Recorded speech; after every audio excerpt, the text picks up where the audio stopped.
Hey, this week's guest on Tales from a Gemini is Jacobe Smith. He's actually a hometown hero. He's from my hometown of Muskogee, Oklahoma. He has wrestled for OSU. We wrestled at the same junior college, and now he's going on to MMA fame. This one was a fun one for me because we grew up in the same hometown, so we know the same people, and I love this episode. I hope you will too, and you'll get an insight on what it was like to grow up in my hometown. So enjoy this. Oh, yeah. I'm so excited for this one, Wyatt. Come on, Wyatt. 1, 2, 3. Yeah.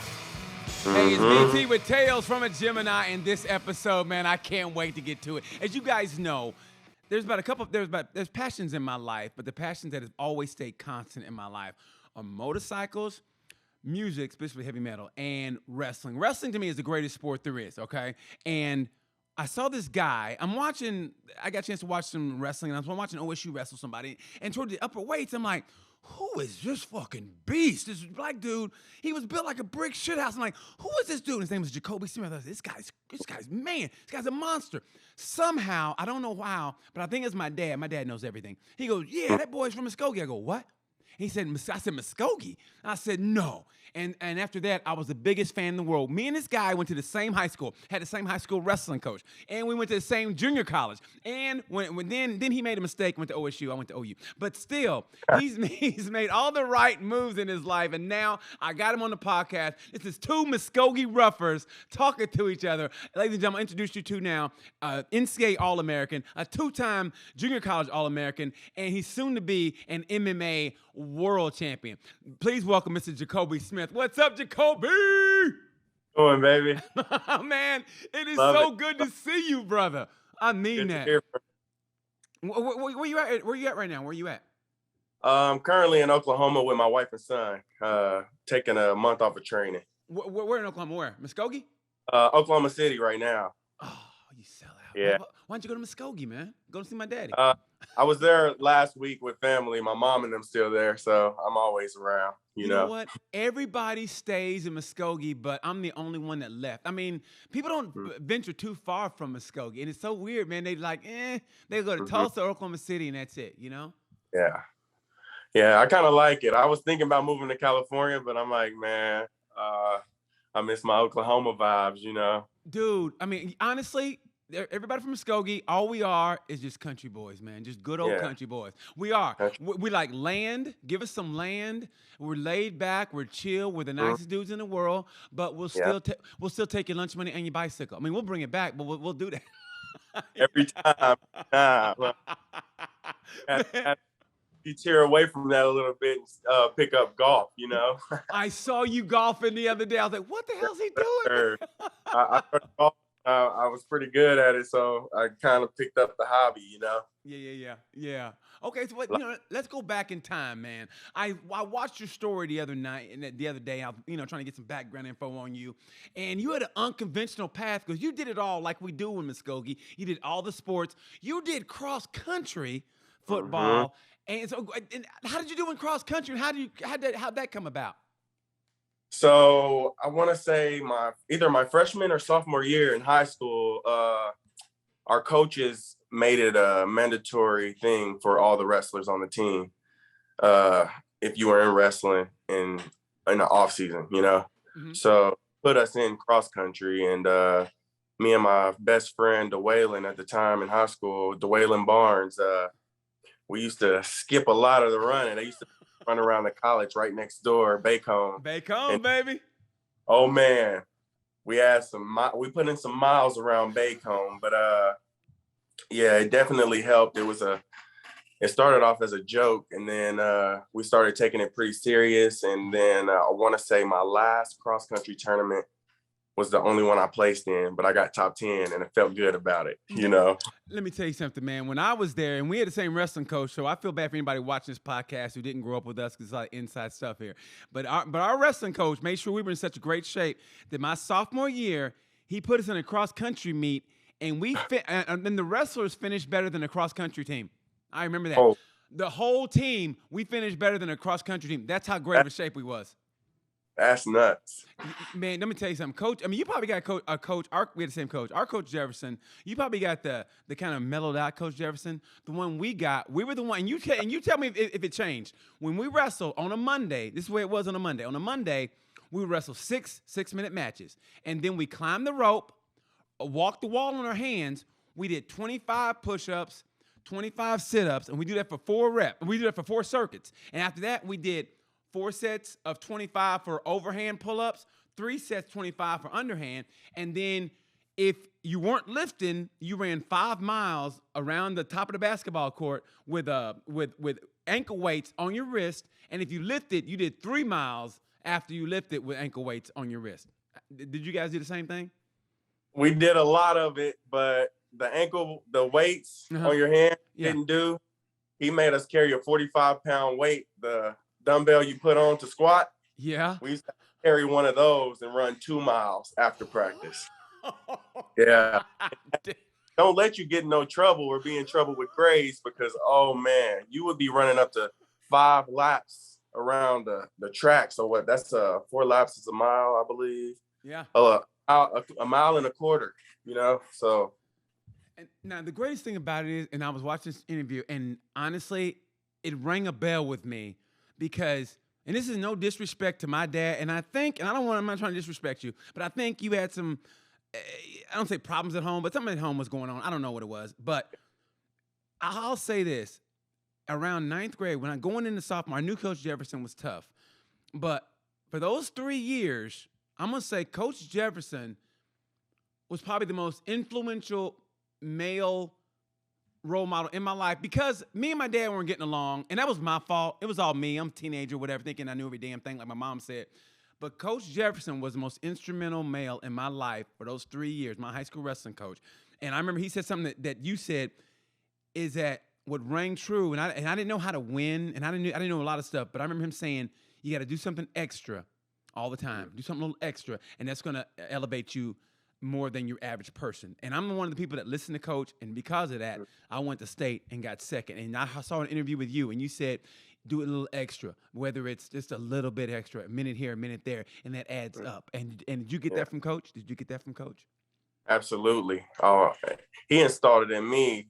I would, so when I was younger, I used to skip school and stuff too.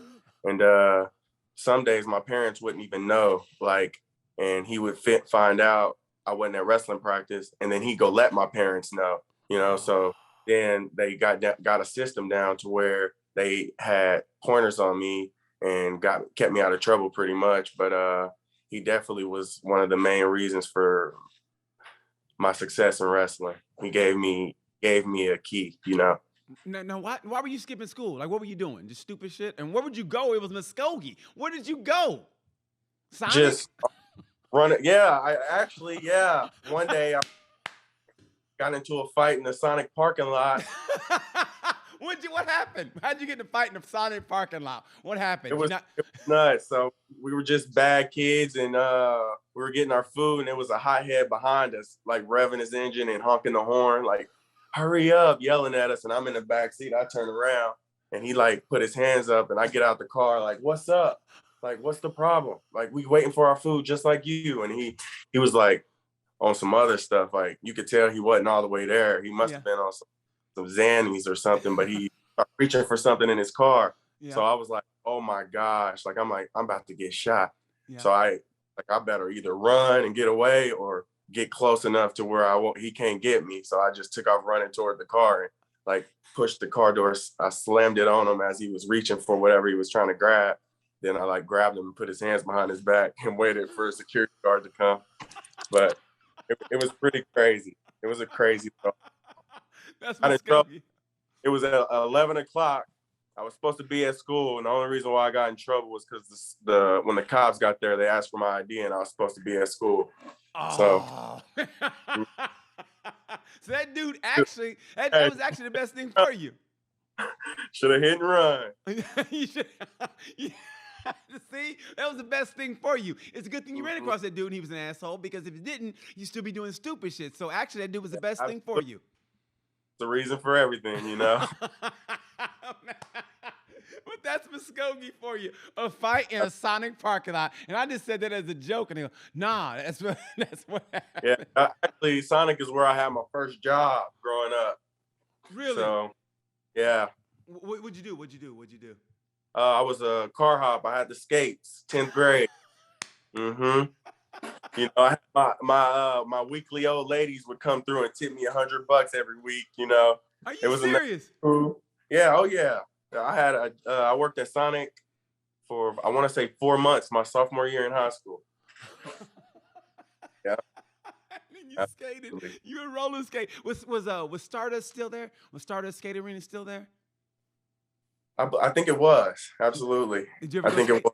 Did you ever go skating? Yeah, we used to skate a lot. That was the spot we used to go growing up. Oh my God. Hey, what year did your mama graduate? What year did your mama graduate? I want to say, I'm not sure. She was born in 75, so. Oh, okay. I'm still older than your mom. Okay. Yeah, I can't remember the year she graduated. Okay. So. I was gonna say, well, shit, maybe she graduated with me. I mean, you never know. It's like, oh my God, you Uh, know, you never know. Yeah, she had 20, so. Okay. I couldn't say. I wouldn't know the year exactly. Did you play like a pee wee football?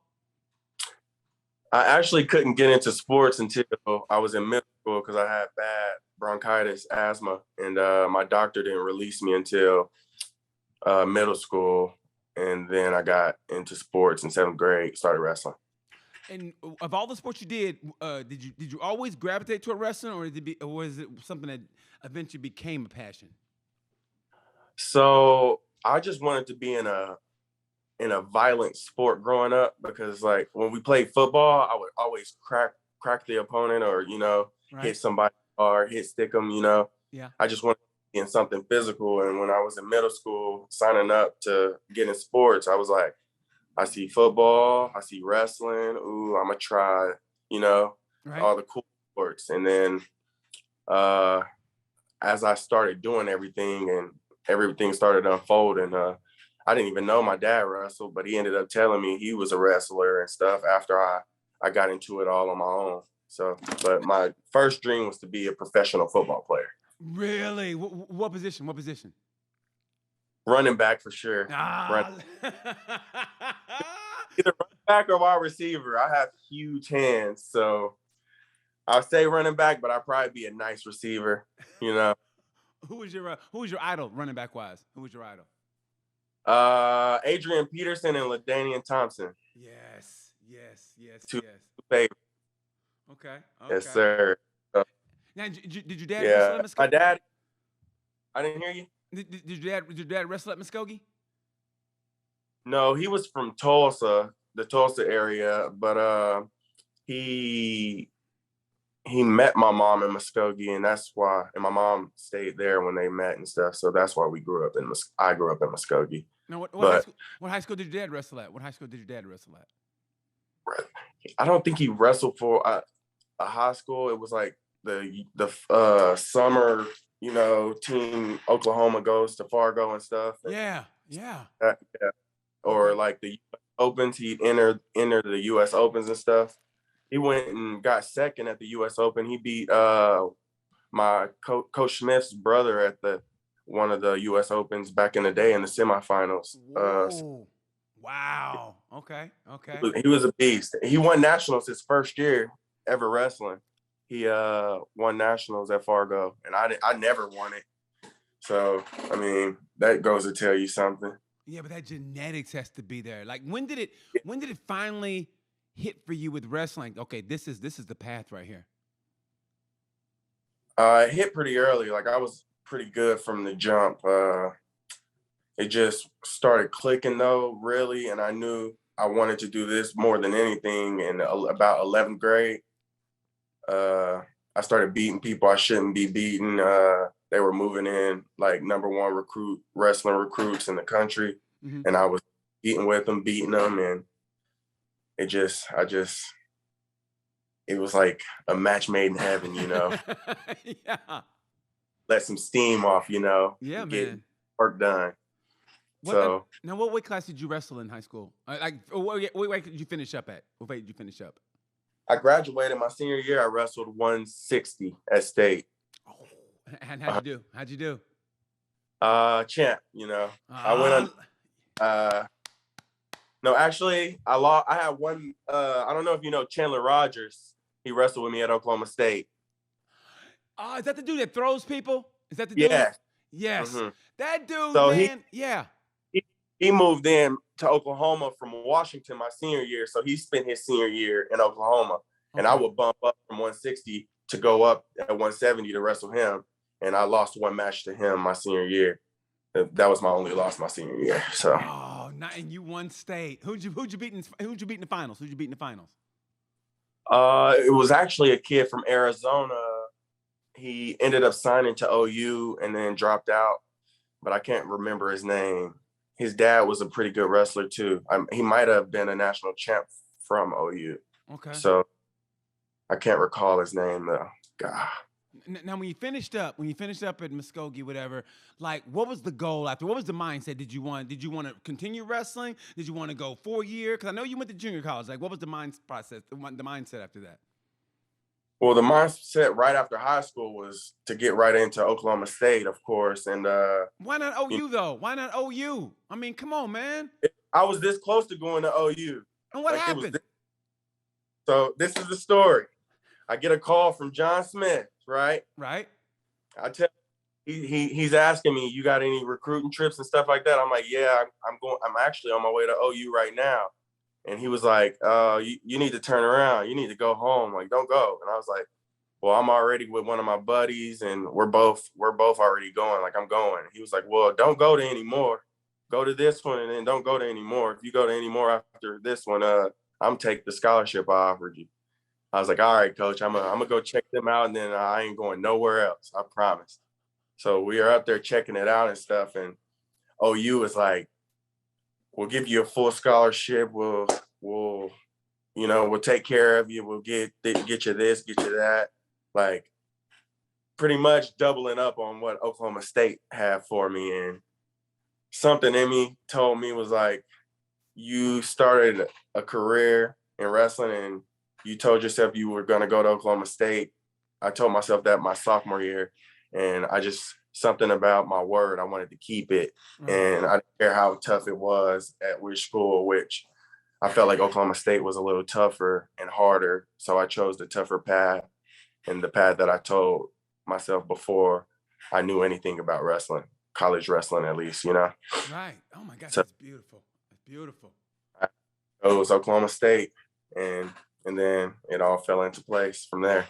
But you ended up going to junior college. Now, how'd that happen? So I had to make, I believe, an 18 on my the ACT to get in to pass the clearinghouse to go to state to qualify. Uh-huh. And I got it. And then Coach Smith made a deal with me because I told him I couldn't afford any college, right? And then when I got the qualifications to go right out of high school, they offered me a 50% scholarship, I want to say. Uh-huh.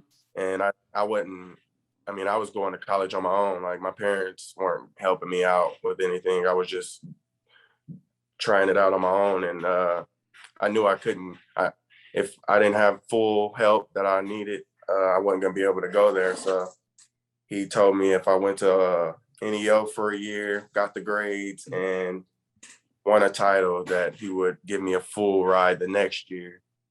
And I did everything, got the grades, won the title. But after the second semester, I went home because I didn't know if I wanted to still go to college. Why's that? And then over summer, it just wasn't at NEO. Something didn't click. Like, the town seemed a lot racist. It was just, I felt enclosed. I felt oppressed in a way. It just, then I sucked it up and went, had to go another year and made a deal with Coach Smith to go another year, get the grades, and won another title. And then he gave me a full ride to come to Oklahoma State. See, I know all about NEO. So, yeah, I mean, when you say that, I know all, because I went there. So I know what you're saying. And the thing about it is, wrestling was my whole life going up to going to junior college. Wrestling was my whole life, man. It really was. And what's sad was the Mm-hmm. first day I set foot on campus, I just go, I don't know if I want to do this anymore. And it was like breaking up with a girlfriend, man. I was like, oh man. And Well, why so what now? why was that? Man, I don't know. I mean, maybe it was because I just wanted to get out of Muskogee, and maybe it was, but it was like everything was wrestling, wrestling, wrestling. I mean, I tell people I'm the biggest dork in the world. All I did was like I wrestle, and I would cut. This is when we actually had newspapers. I don't know if we still have newspapers now, but I would actually cut out of the Tulsa World about who my opponent was next. It's before the internet now, so we went old school. I would cut the results of who I had. Like maybe the next week I look and say, okay, this person beat this person. Now I wrestled him and I beat him, so I should be able to beat this guy. And I would study all that. And I was ready to go to college, man, and wrestle in JUCO, and I had it all planned out. And the first minute I stepped on that campus, I go, man, I don't think I want to do this anymore. And Yeah, it hurt my heart, bro, because people don't understand, man. That was my life, and just knowing I didn't want to do it, it was like a slow breakup with a girlfriend, man. That's what it was. yeah, You know? yeah, for sure. I kind of had that feeling after I graduated and it was over, college and everything. Yeah. It like real, like, is it really over? Like, God. Right. Now, how did you keep your passion, though? How did you keep yours? Because sometimes when you go away from someplace, and I was a sheltered dude. I was one of those guys that had to be home at midnight, and I was home at midnight. I never snuck out. I was a good dude. Yeah. So when I got away, I didn't say I get wild, but I was like, all right, I'm away from home. So how did you keep that passion of wrestling and keep the blinders on? Like, is it still what I want to do?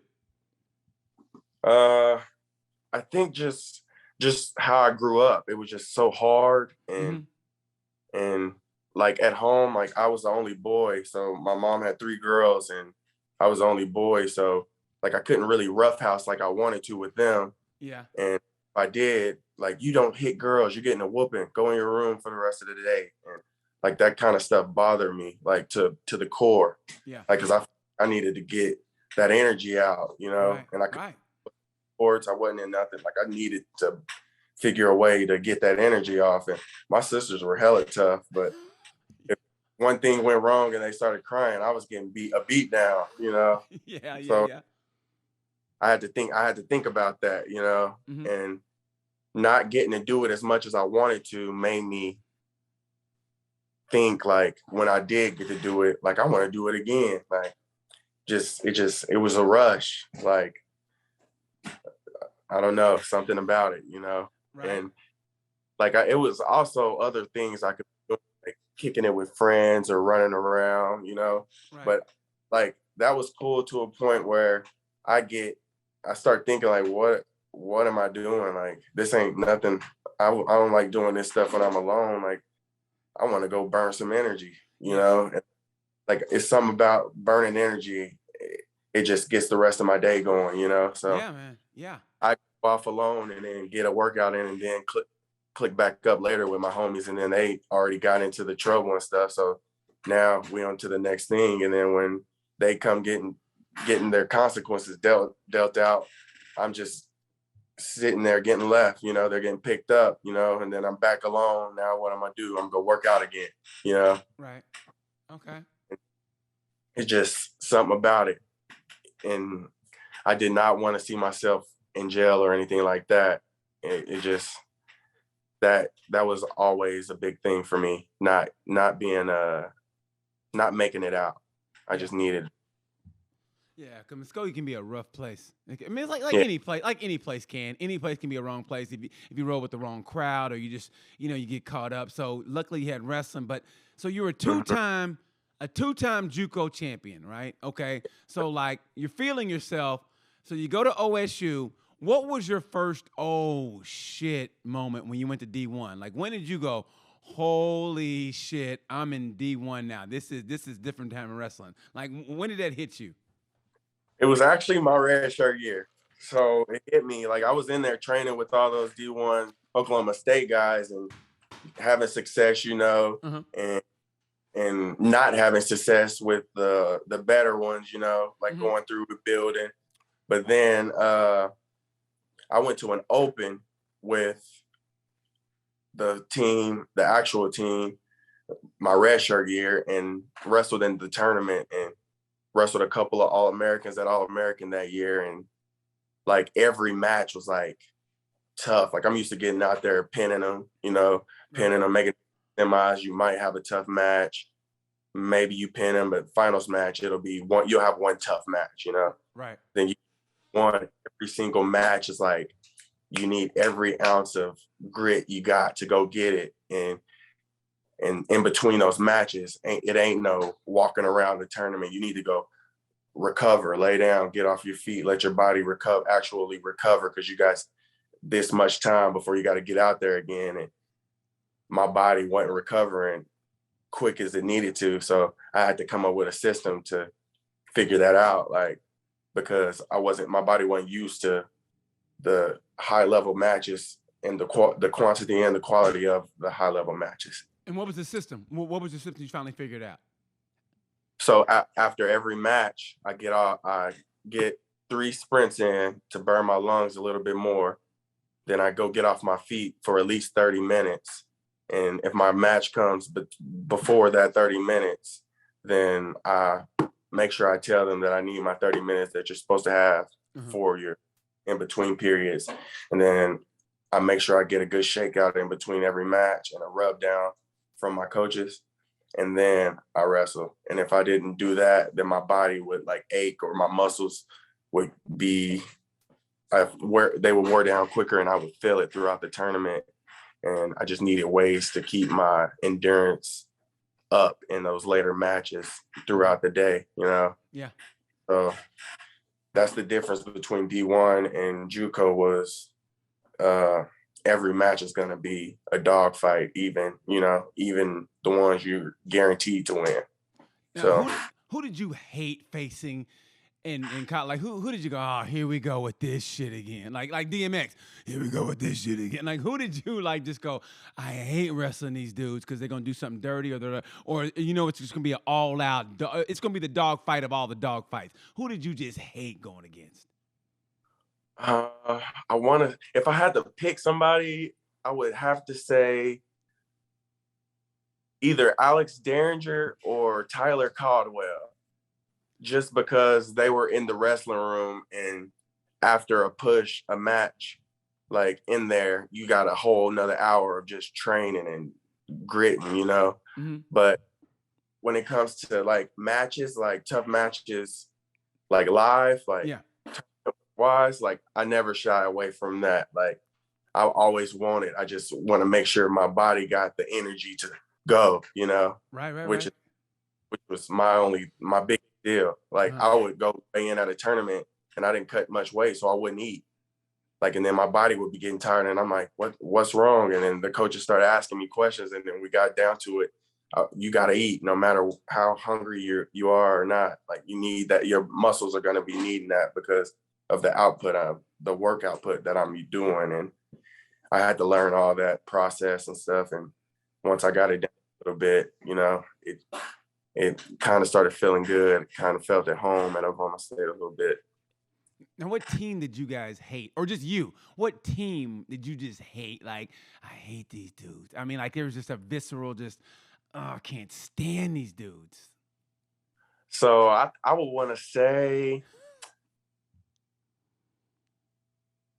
Iowa and Penn State. Well, I thought it was going to be Iowa.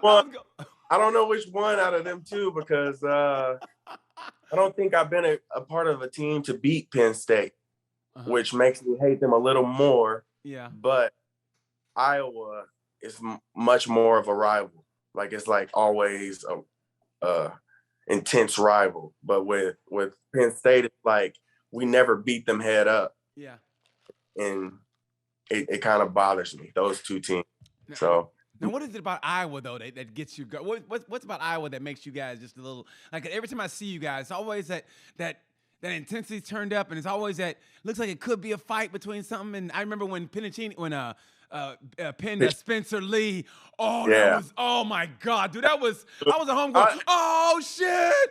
I literally started crying. I was watching it. I was standing outside the mat watching it. I was about to go upstairs and warm up because I didn't want to be around the crowd. Yeah. And I see grab his leg and slam him. And I'm looking at the clock like it's 10 seconds. Yeah. I look over and the ref calls it, and I just start tearing up, like shaking, like, and then I look at his daddy, and his daddy crying and running to the stage, and I see Nick coming off the stage and meeting his daddy, and they like meet and hug, and I'm just looking at him and his daddy, and I'm like literally crying before my match. And then I run upstairs and start warming up to get ready for my match. I was like, oh my God, it just was so crazy to me. Like, it made me so happy. Dude, I remember watching that, and I just remember, like, I mean, the same way I describe it, I get goosebumps now, because, you know, it's so electric. That atmosphere is just electric. And it's like, when he turned him over, I was like, no!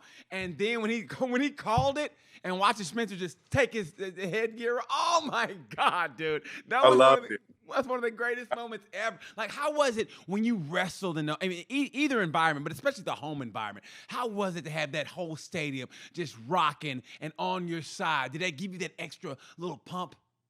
Yeah, it's nothing like it. Like, I've had the luxury of knowing what it feels like at NCAA's in the All-American round, having that crowd, and then having the crowd at home when you're about to duel. Yeah. And it's like that home match duel atmosphere. Like, it's different. Yeah. You just know you got everybody on your back, you know, yeah. And it don't matter who across from you, you ready for war. And seeing all this orange and black, you know, it's so real. It's like everything, like dream come true pretty much, you know? Yeah, man. Yeah.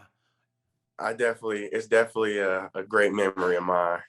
Now, was there one wrestler who just got your goat? Like, there was, for some reason, you just couldn't. There was something about the guy you was like, I can't figure this dude out. Everybody has that one wrestler that you go, what is it about this dude? He's not this, he's not that, but he seems to get me. Yes, his name was actually Jordan Cutler from Nebraska. And what was it about him? It just, his wrestling style frustrated me so much that it made me make mistakes. Like, and every time I knew it before the match, and I would tell myself, like, not to worry about it, or it's nothing, or I would just let go, let loose, you know? And I get out there and it would happen again. I'd be winning like 8-2 or by 1 or 2 points, and get in the third period, and I'll try to throw him on his head and land on my back. And now I'm down by 1. And we wrestled 4 times, and I believe every time I was up going into the third period, and something happened crazy, because I don't care about stalling and stuff. But his style was literally, he didn't take one shot. He just stand there and just wait for you. And I'm like one of those wrestlers. I want to use the moves. I want to go. I don't care. And I would always, it just was always one little slip up. And God, it hurt me to the core, because I know he was never better than me, but it was always those little situations. And that's how it is.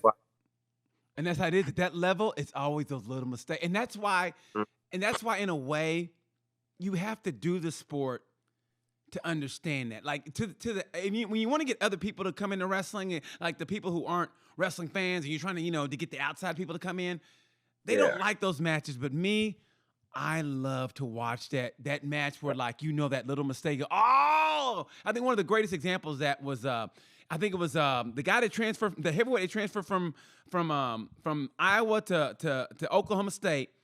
He was wrestling the heavyweight. What's his name? From Minnesota. I think his dad was in the Mob. The blonde-haired dude. They did a documentary. I know. Talking about, I can't think of his name. He real mean. Makako. I don't say Makako, but something like that. I know exactly who you're talking about. It's right on the tip of my tongue. Steve Mako. That's it. Steve Mako was a fucking beast. He was a fuck. But I remember he was wrestling this dude from I think it was Minnesota. It was in the finals. And man, it was one of those things where, like, you could just tell the littlest mistake, and the dude did something, and he caught him with a foot sweep. And you literally see him, you see the dude's head going, oh shit, as he's going down, like, God, like he knew he made the mistake. Yeah. And it's matches like that I love. I mean, you replay that in your head every damn time, man. So I know if you saw Cutler on the street, what would you say to him if you saw him on the street? I don't think I'd say nothing. I'd just be like, what's up? Anything up? How you doing? What's up? What's popping? Yeah. Everybody has that. Everybody has that dude that gets you, man. Yeah. We all do. You know. We all do. Yeah. You know. I mean, no hard feelings or nothing. I mean, depending on the dude's personality, I play around, joke around with him, ask him to wrestle now. You know. Well, you know what? But that's the beauty of it. When you're in a sport like that, like especially a combat sport, you get beat for the most part. 99% of the time, it's fair and square. And if they beat you, they just beat you. I mean, so you can't do anything about it. You got to shake their hand and go, you got me, bro. You got me. I mean, you know, no matter what happened, you got me. And that's the beauty of it. And here's and this is what I think is so beautiful about wrestling, especially you. And Spencer Lee talked about it this year when we didn't know about it till the very end when he goes, he had a ACL injury. And he goes, you know, and he said, excuses are for wussies. And then I remember watching you in the NCAAs. I go, man, this guy's not. I was like, and when I was watching, I was like, he's missing something, and then I found out that you were wrestling with a torn meniscus and with a PCL. I tore everything in my knee my sophomore year at OSU. I tore it. Everything except my ACL. Oh my God. I only had an ACL. My knee would like just go everywhere. I got an MRI and everything, and the coaches and the trainers told me everything was good. It's like, if you're not, like 2 weeks went by, I took 2 weeks off, was just rehabbing it, and they were like, if you ain't ready, we don't know. The MRI came back good, and then I went to nationals and stuff and All-American, and then at the ceremony after All-American, Coach Smith was he told everybody, like at the banquet, he was talking to everybody about their years. He told everybody, he was like, Jacobe doesn't even know this, but he just wrestled on his knee is completely blown out. He didn't know that. And I was just like, what the, I didn't know. Wow. And I decided not to get surgery because it would have been a 9-month recovery. Yeah. So I went my junior and senior year. I just wrestled my last year, and then did an All-American, but I didn't have no excuses, you know. I just didn't, and transferred over to MMA. But after I graduated, I got the surgery. Oklahoma State paid for it for me, and then the day I got cleared to start training in MMA, I fall off a skateboard and break my wrist. So that's why I didn't skateboards, man. A couple months ago, or I fought October 8th of this year. Oh, were you getting ready for the X Games? What were you doing? I don't know, man. It was literally after a long day of work. I was in the woods in my cowboy clothes. Came home. It was my skateboard was in the driveway, and I live on a steep hill, and I just went down it. And I had my son and everything, and he started freaking out and pushing me while we was on it. And then I just fell and just bit it, broke my wrist. Oh my God, dude! Was it a longboard? Was it on a longboard? Or yeah, we were going about 19 miles an hour. Oh, see, I thought about getting a longboard, but not now. If you fall, I ain't got no hope. If I ever ride one of those again, I'll be getting paid to do it. You bet not ride one. And now you're a professional, dude. So you bet not be right. If you do, me and you gonna go at it. Yeah, I'm gonna take your skateboard away from you.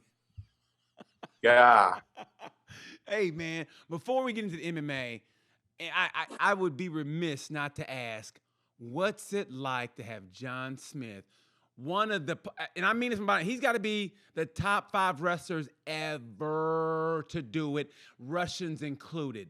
What's it like to have him as a coach? It's a blessing for sure. It's like if I could go back and do it all over again, I'd do it all over again because, I mean, he's definitely been a part of who I am today. And I feel like I'm more dangerous of a fighter just because of him, you know? Mm-hmm. Like, the fighting game for me is going to change just because of what I know or what I was taught and the things I know from him. Like, before wrestling, I was a great fighter. Like, I could fight. Like, if I could tell you anything, my passion is to fight. Like, I like football, I like wrestling around and stuff, but I like competing and fighting, like, for the piece of cake, you know, who gonna win. Right. So, I mean, the things he taught me and what I have in store, the plan I got is I'm definitely blessed and grateful to have him as a coach. Like, okay, the mental game. What was it about the mental game that you felt you had an edge just by having coach in your corner? Like, what did he teach you mentally? That no one else cared. So you got to go get it. Like, if you don't care enough to go get it and you got all the tools and I'm giving you all the tools and sharpening you up to prepare for the war to get you over the hump to change your life, if you don't want to go get it or you're not capable of going to get it, I can give you tools and a mindset to know that you're prepared and know that you're ready to ride out and go to war with anybody, no matter the situation, number one ranked guy or a non-ranked guy. So it's something about no matter the situation, whether you got a broken leg, broken hand, torn knee, you know, you should still be able to do something, you know? Yeah. Okay, now So what's the difference between him? Because honestly, where you're talking, that's the mindset that Coach Jefferson instilled in me. Because even to this day, and I lie to you not, even to this day, when I walk into the gym and I'm working out, I hear Coach Jefferson in my head, man. And I mean, and there was and what I always go back to is it was my high school. It was a semifinals at state. I was a senior, so it was no going back. And I was wrestling a guy who pinned me in freestyle in the summer. And he had one move, but I be damned, he always caught me in that damn move. And he had one move, and I remember I think he picked up a penalty on me, and I was like, God damn it, here we go. And I looked at Coach, and Coach just stood up in his chair and goes, "Get him!" And they blew the whistle, and he always said, no head on the outside. That's where his dude always caught me, head on the outside. Yeah. But the way Coach said it, I was so fired up. I had a double leg with the head on the outside, and I stuck it. And I go, yeah. And to this day, I hear Coach Jefferson in my mind go, come on, Brandon. I hear him in my mind. So with you, what's the difference between Jefferson and Smith, other than the obvious? What's the difference in their coaching styles? Coach Smith gives you everything you need and shows you, he visually shows you, maps out something for you, visually shows something for you, and then like puts you to work towards that, and nothing can get in the way. With Coach or my high school coaches, Jefferson, they understood more of taking care of yourself and being smart and knowing that wrestling ain't everything, but you have to have some kind of purpose. Like, you have to have some kind of morals or some kind of wants, you know? Like, what is your why, basically? What is your why? So basically, if I had to differentiate them, I'd say the difference between them is the amount of care showed, you know? Like, Coach Smith is more like, he trains you, you're a robot, you know? Yeah. Whereas my high school coach is more, we're wrestling, you know, you're my coach, but they also care about home, what's going on at home, or, you know? Yeah, man. Other than that, they were both pretty great coaches. I feel like Coach Jefferson could be a Division I coach, a very successful one at that. I always felt this mental game. I mean, because I just remember growing. I just remember going. At least during my time, I always felt he wasn't so much technique as he was just a great mental coach. Yeah, If you listen to him, I yeah, was one of those people. I just listened to him. I yeah. can't say running with the wrong people, but I knew to step away from them and listen to coach. And when you said that bit of extra, and that's what did it for me because going Mhm. into I think sophomore to junior year. After junior year, I got beat in the semis, the consolation semis, and I wanted to go to state, and it hurt me so bad. And that's when Coach said, "You got to do something extra." And that's when I started wrestling in the summer. And to this day, my parents don't know about this, but to this day, because I met Coach, I was kind of chubby in 8th grade. I was kind of fat in 8th grade, and I still Mhm. wrestled. But I was kind of chubby. And Coach came to talk to us when I was at AR. Is that your wife in the background? Is that your wife? My wife. Hey, wife, Hi. how you doing? How are you? I'm good. How are you? I'm doing. It's a family affair. You can come on in. It's okay. It's okay. We ain't talking about nothing you ain't supposed to be hearing. It's cool. Uh, Do you have to talk to your wife? I don't want to break up a family. You got to. Okay. I won't get you in trouble, man. I want you to sleep on the couch because of me. We all we're good. We're right. good. Love you. Good to see you, baby. Good to see you. But it was like I just remember.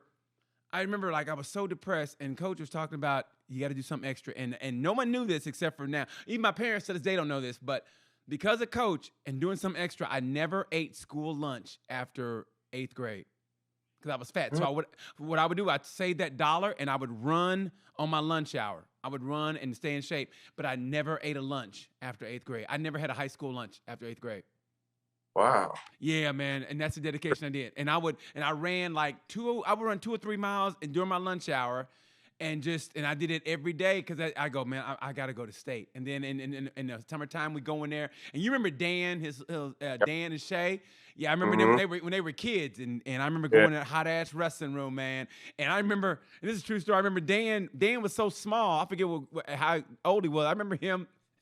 He literally took a shit on the front lawn in front of the gym, and Coach was like, "God damn it, Danny!" And then he just Oh pulled his man. pants. He pulled his pants down and took his shit. Oh man. Right where you walk into the basketball arena, he just pulled his pants down. I go, "No, that was nasty."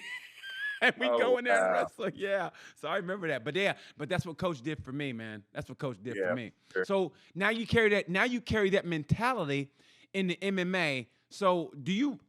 I'm pretty sure I know the answer to this, but how do you envision your MMA career going? I see myself being a world champ within 5 years. Nice. And what weight class? What weight class? Welterweight, 170. 170. Okay. And what's your Sure. record now? What's your record now? I'm 1-0 right now. I'm Okay. getting another fight in December or February. So whichever one comes first. And what's your weakness? What's your strength? Your strength. I think my strengths are game plans. Okay. Coming up with game plans and executing the game plan that we come up with. That's a good strength of mine. And if I had to say I had a weakness, it would just be I don't know. I'm pretty good everywhere. Oh, okay. What style would give you trouble? What style would give you trouble? Like when you go, okay, this guy might be, because strengths. Styles make fights. How you doing, sweetie? Styles make Yes. fights. So what style will kind of give you like trouble? Or you go, okay. Somebody with some very bad jujitsu. A bad man with some dirty jujitsu. That's what gets you, huh? Jiu-jitsu. Yeah, that can get me. But I feel like strikers I'm their kryptonite. Wrestlers, I'm their kryptonite. And jujitsu people or fighters, they're depending on how they use their game plan. Mm-hmm. And I execute mine, they're my biggest threat.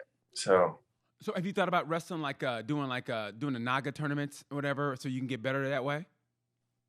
no, I haven't, but one of my buddies does. He comes and trains with me in California every now and then. His name is Brian Crutchmer. But oh yeah, he's wrestling OSU from Union. Yeah. He's wrestling Union. Yeah, he'll come and train like a month or two at a time in California with us every now and then, and he'll enter a tournament. And I'll help him train and prep for it and stuff, and we'll do it at AKA with their jiu-jitsu people. So I'm training with those dudes, but I just don't enter those tournaments. I just feel like the dominance I have when I'm with those top guys that are winning those tournaments, and the dominance I have over them and the understanding I have of what they can do, I'll just slip right on by, you know? Okay, good for you, man. I mean that, man. You know I'm pulling for you, bro. I'm always going to be pulling for you. So you training AKA in San Jose? San Jose, that's where you're training. Yes, sir. And have you trained with you know, I'm talking about the champ who just retired. Daniel Cormier or Habib Nurmagomedov? Habib, yeah. Have you trained with Habib? Absolutely. I've trained with both, and they got some pretty. First off, it's crazy what they have. Like that grappling that they have is crazy. And I got to feel that, so I know where I'm at, and I can compete with them. But they can't wrestle with us. So really, even Habib, yeah. Can Habib wrestle with you? I mean, he can wrestle with me, but he wouldn't be able to beat me in a match. It wouldn't. I mean, I beat him 10 times out of 10 in a wrestling match. Really? Oh yeah. I love it. Yeah, that's my man. That's a Muskogee rougher talking, Wyatt. That's a Muskogee rougher talking. But whenever you mix jiu-jitsu up, though, you have credit where it's due. Yeah. And that stuff is crazy. So that's my weakness. So I'll be learning that. Now, how about striking wise? Do you think he can strike better than you, Habib? No. I think my striking will be better than his eventually, but like where he started striking and where I started, I'm pretty sure I'm better than he was for sure. Listen to my man talking. Yeah. Listen to my man talking. Yeah. From a striking background too. So yeah. My brother was a Golden Gloves champ growing up. My daddy had a baby with another woman, and I met him when I was I was older when we met, but we started kicking and stuff when he was in high school, and he was a world champ boxer and went to the Golden Gloves championship tournament and won it. So I grew up boxing with him and stuff, so I can box a little bit, learning how to kick. So my striking is pretty on point. Wrestling, and now just jiu-jitsu. Now, what do you think if you went against somebody who had good Muay Thai or had a good kickbox game? Would that give you troubles? No. My first fight was against a kickboxer, and I think he landed one shot. Yeah. The whole fight. Yeah. He tried to.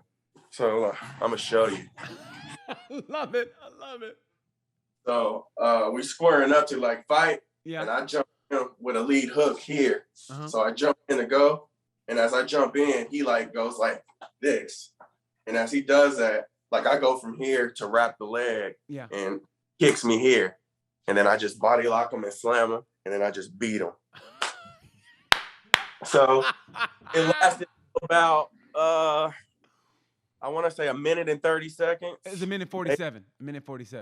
Okay, so somewhere in there. Yeah. And after that, it just gave me a better feel. But I fight with kickboxers and stuff every Monday, Wednesday, and Friday at 9:00 in the morning, every day when I'm in San Jose training. So I'm used to that. Nice, man. You sound like you ready to go right now, man. You sound like you ready to go right now. I am for sure. AKA, they're preparing me pretty well. They're building me up nicely for sure. Man, dude, So. I wish you nothing but the best. This is gonna drop at the perfect time. This is dropping during Thanksgiving week when everybody knows for wrestlers, it's like the gift and the curse. You with your family, but you can't really eat, and you go, Mom, I can't eat that. Boy, you better eat that shit. You go, Mom, I can't. Boy, Mom, I gotta make weight. Boy, you better eat that shit. So you know what it's like. You know what it's like, dude. I can't begin to tell you, man, how much I was so looking forward to this. When I found out you were from Muskogee, man, that just lit a fire in me. And I said, I got to get this dude on. We come from the same place. We went to the same schools, but you obviously did a lot better than I did. We both, hey, whatever floats your boat. Yeah. That's my Hey, man. but I do need to say one thing. So you know how we took the same route pretty much. Yeah. Muskogee High School, Northeastern Oklahoma, and then I went Oklahoma State. You went OU. Yes, sir. I have a brother or a best friend I was telling you about. We talked about him earlier, DeWaylen Barnes. Okay. He's from Muskogee as well. He took the exact route you took, everything. Really? He went to OU. So we went to Muskogee High together. We started wrestling together. We graduated together, went to NEL together. We said we was going to go to Oklahoma State together, but Oklahoma State didn't offer him a full ride. OU did. And OU offered us both full rides, but we said we was going to go to Oklahoma State. And he was like, I understand. And I told him I understood. So he took his full ride at OU. But he did everything you did. And he didn't end up All-American D1, but he was a national champ, JUCO. And his first year we wrestled, he broke his rib and had to get pulled out of the tournament because it was pushing into his lungs. But he's got a great story too from Muskogee and went to OU as well. So I might hit him I just up thought, Yeah, thank you, bro. I might hit him up too, man. Make it a rougher affair. You know what I mean? You know, yes, sir. Ice fighters got to stick together, baby. Ice fighters got to stick together. Jacobe. Look at that. Yes, you keep it real, brother. You keep it real. Man, yes, I wish you nothing but the best. In 5 years, man, hopefully I'll be on this earth, knock on wood, in the next 5 years. You never know. I live my life. I'm crazy, but you never know. If I'm here in the next 5 years, I guarantee you, and I'm going to tell my producer this, Wyatt, you heard him, in 5 years from now, it's 2021 now, 2026, is it? Yeah, that's 5 years, right? I was bad at math. In 2026. In 2026, this dude will be a champion in the UFC. He'll be a world champion. I guarantee that, Wyatt. We'll go together to one of his matches. Yeah, hell yeah. He's going to get his tickets. We're going to go together. We're going to get crazy, man. We're going to get crazy. Yeah, we're going to get crazy. We're going to hang out with MMA fighters, probably some hot chicks. He can't because he's married. But we're going to hang out and have a good time, man. We're gonna go be some country boys on some country land, you know. And you're gonna stay off them damn skateboards, what you gonna do. Absolutely. Jacobe Smith, thank you so much for your time, man. Nothing but the best. Thank you guys for watching Tales from a Gemini. I hope it wasn't too inside, but you know, hey, he's from a hometown, he's a homeboy, and literally a homeboy, so I had to show that love. Sir. Thank you guys for watching. I appreciate you. Like I said, but this time, you know the word. Peace. Much love.